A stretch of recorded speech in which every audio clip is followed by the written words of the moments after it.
విశాఖలో railway zone ఏర్పాటుకు కేంద్ర మంత్రివర్గం ఆమోదం తెలిపింది. గురువారం ప్రధాని నరేంద్ర మోదీ అధ్యక్షతన సమావేశమైన కేంద్ర మంత్రిమండలి విశాఖ రైల్వే జోన్తో పాటు ఒడిశా రాయ్గఢ్లో రైల్వే డివిజన్ ఏర్పాటుకు కూడా పచ్చజెండా ఊపింది. దక్షిణ మధ్య రైల్వే, తూర్పు కోస్తా రైల్వేను విభజించడం ద్వారా వీటిని ఏర్పాటు చేయాలన్న ప్రతిపాదనకు ఆమోదం తెలిపింది. కాన్పూర్, ఆగ్రా మెట్రోలకు ఆమోదం లభించింది. పీఎం కిసాన్ సమ్మాన్ నిధి కింద రెండో విడతగా ఇచ్చే ₹2,000 నగదు రైతుల ఖాతాల్లో జమ చేసేందుకు ఆధార్ తప్పనిసరి కాదని తెలిపిన మంత్రిమండలి ఆధార్ను ఎవరైనా దుర్వినియోగం చేయాలని చూస్తే కఠిన చర్యలు తీసుకునేలా తీసుకొచ్చిన ఆర్డినెన్స్ కు మంత్రివర్గం ఆమోదం తెలిపింది. ఎయిర్ ఇండియా నుంచి పెట్టుబడుల ఉపసంహరణ కోసం ఎస్పీవీ ఏర్పాటుకు మంత్రిమండలి ఆమోదం తెలిపింది. ఇటీవల ఈబీసీల కోసం తీసుకొచ్చిన 10% రిజర్వేషన్లను జమ్మూ కశ్మీర్లో కూడా అమలు చేసేందుకు సమ్మతి తెలిపింది.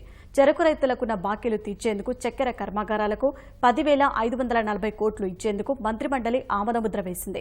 జాతీయ ఖనిజ విధానం 2019కి పచ్చజెండా ఊపిన మంత్రిమండలి వొడాఫోన్ ఐడియా లిమిటెడ్ విదేశీ పెట్టుబడులను 25,000 కోట్లకు పెంచుకునేందుకు అంగీకరించింది.